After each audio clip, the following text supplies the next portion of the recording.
ಬೆಲ್ಲ ಬೆನಸಿಯಂತೆ, ಮಾವು ಮಲ್ಲಿಗೆಯಂತೆ, ಹಾಲು ಜೇನಿನಂತೆ ನನ್ನ ಎದೆಯಲ್ಲಿ ಹರಿಸಿದೆ ಸಂತೋಷದ ಹೊನಲು. ಈ ಕ್ಷಣದಲ್ಲಿ ಬಂದೆ ನಿನ್ನ ಎದುರಲ್ಲಿ ನಾನು.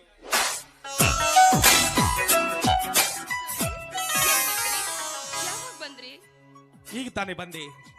ಕಣ್ಣಿಗೆ ಹಬ್ಬ ಉಂಟು ಮಾಡೋ ಬಣ್ಣ ಬಣ್ಣ ಪೀತಾಂಬರ ಉಟ್ಕೊಂಡು ಕವನ ವಾಚಿಸ್ತಾ ಇದೆಯಲ್ಲ, ಆ ಕವನನ ಹೃದಯ ತುಂಬಿ ಕೇಳ್ತಾ ಇದ್ದೆ. ಇದಕ್ಕೆಲ್ಲ ನೀವೇಲ್ವೇ ಕಾರಣ? ನಾನು ಹಾಗೆ ಕಾರಣ ಆಗ್ತೀನಿ. ಹಾಗೆ ಅಂತ ಕೇಳ್ತಾ ಇದ್ದೀರಾ? ನೀವು ನನಗಾಗಿ ಬರೆಯುತ್ತಿದ್ದ ಒಂದೊಂದು ಪತ್ರ ಕೂಡ ಒಂದೊಂದು ಕವನಗಳಿದ್ದಿದೆ. ಆ ನಿಮ್ಮ ಸವಿನೆನಪಲ್ಲೇ ಕಾಲ ಕಳೀತಿದ್ದೆ. ಹಾಗಾದ್ರೆ ಹಾಗಾದ್ರೆ ನಿನ್ನ ತುಟಿಯಿಂದ ಸಿಹಿ ಜನ ಸ್ವಲ್ಪ ಹಂಚಿಕೊಡ್ತೀಯ? ಏನ್ರಿ ನೀವು? ಅದು ಇಲ್ಲಿ ಇಷ್ಟೊತ್ತಲ್ಲಿ ಏನಾಗಿದೆ ಇಲ್ಲಿ?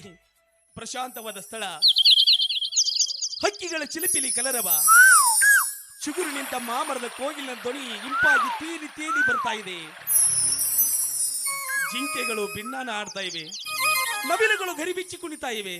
ನಮ್ಮಿಬ್ಬರ ಪ್ರಣಯಕ್ಕೆ ಇದೇ ಪ್ರಶಾಂತವಾದ ಸ್ಥಳ ಅಲ್ಲವೇ? ರೀ, ನಿಮ್ ಮಾತು ಕೇಳ್ತಾ ಇದ್ರೆ ಬೆಂಕಿ ಮುಂದೆ ಬೆಣ್ಣೆ ಕರಗಿದಂತೆ ಎಲ್ಲಿ ನಾನು ಕರಗ್ ಹೋಗ್ತೀನೋ ಅನ್ನೋ ಭಯ ನನಗೆ.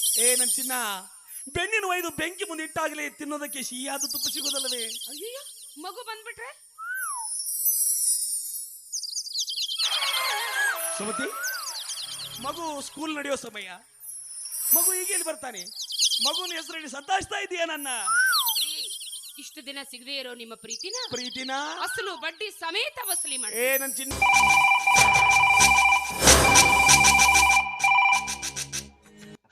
जय हिंद। मेजर सूर्या पाकिस्तानी सेना सीमा पर आक्रमण कर रही है। युद्ध की आशंका है, निकल जाना चाहिए और ड्यूटी पर रिपोर्ट करना चाहिए।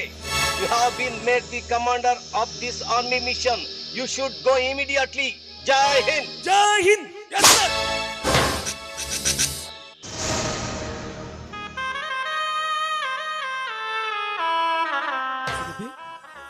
ಯಾಕೆ ಕಣ್ಣಲ್ಲಿ ನೀರು? ಎಲ್ಲ ಕೇಳಿಸ್ಕೊಂಡೀಯ? ಏನ್ರಿ ಇದು? ನನ್ನ ದುರ್ತೆ ಹೇಳ್ತಿ ಮಕ್ಕಳ ಜೊತೆ ಖುಷಿಯಾಗಿರ್ಬೇಕು ಅಂತ ರಜೆ ಹಾಕಿ ಬಂದಾಗ್ಲೆಲ್ಲ ಏನಾದ್ರೂ ಒಂದು ತೊಂದರೆ ಆಗ್ತಾನೆ ಇರುತ್ತಲ್ಲ. ನಿಮ್ಮ ಜೊತೆ ಸಂತೋಷವಾಗಿರೋದು ನನ್ನ ಹಣೆಯಲ್ಲಿ ಬರದೇ ಇಲ್ವಾ? ಸುಮತಿ, ದುರ್ದೈವ ಅಲ್ಲ ಕಣೆ, ಇದು ಸುದೈವ. ಎಲ್ಲರ ಬಾಳಿನಲ್ಲಿ ಇಂಥ ಅವಕಾಶ ಒದಗಿ ಬರೋದಿಲ್ಲ. ಆರ್ಮಿಯಲ್ಲಿ ನನ್ನ ಹೈಯರ್ ಆಫೀಸರು ಈ ನಿನ್ನ ಗಂಡನ ಪರಾಕ್ರಮದ ಮೇಲೆ ವಿಶ್ವಾಸ ಇಟ್ಟು ನನ್ನನ್ನು ಮಿಷನ್ಗೆ ಚೀಫ್ ಕಮಾಂಡರ್ ಆಗಿ ಮಾಡಿದ್ದಾರೆ. ನೋಡ್ ಚಿನ್ನ, ನಾನು ಹೋಗಲೇಬೇಕು. ಆ ಪಾಕಿಸ್ತಾನಿಗಳ ಮಟ್ಟ ಆಗಲೇಬೇಕು. ನೀನು ಸಂತೋಷದಿಂದ ಬೀಳ್ಕೊಡ್ಬೇಕು ನೋಡು. ಆ ದುಷ್ಟ ಪಾಕಿಸ್ತಾನಿಗಳು ಪದೇ ಪದೇ ನಮ್ಮ ಮೇಲೆ ದಂಡೆತ್ತಿ ಬರ್ತಾ ಇದ್ದಾರೆ ಅಂದ್ರೆ ಸಕಲ ಸಿದ್ಧತೆಗಳನ್ನ ಮಾಡ್ಕೊಂಡೇ ಬಂದಿರ್ತಾರಲ್ವಾ? ಅವರೇನೇ ಸಿದ್ಧತೆ ಮಾಡಿಕೊಂಡು ಬಂದಿರಲಿ, ಅವರೇನೇ ಮಂತ್ರ ಕುತಂತ್ರಗಳನ್ನು ಮಾಡಿರಲಿ, ಆ ಭೂಗತ ಪಾತಕಿಗಳನ್ನು ಮಟ್ಟ ಹಾಕಿ ತಾಯಿ ನನ್ನ ಕೀರ್ತಿನ ಎತ್ತಿಡಿಸಿ ಸಂತೋಷದಿಂದ ಬೀಳ್ಕೊಡ್ತೀನಿ. ಈ ಸಲ ಇದು ನಿರ್ಣಾಯಕ ಯುದ್ಧ. ಪದೇ ಪದೇ ನಮ್ಮ ದೇಶದ ಮೇಲೆ ದಂಡೆತ್ತಿ ಬರ್ತಿರುವ ಆ ಭೂಗತ ಪಾತಕಿಗಳ ಪಾಕಿಸ್ತಾನಿಗಳ ಮಟ್ಟ ಹಾಕಿ ಭಾರತದ ನೆಲದ ಕೀರ್ತಿ ಪತಾಕೆಯನ್ನು ಎತ್ತಿಡಿತೀನಿ.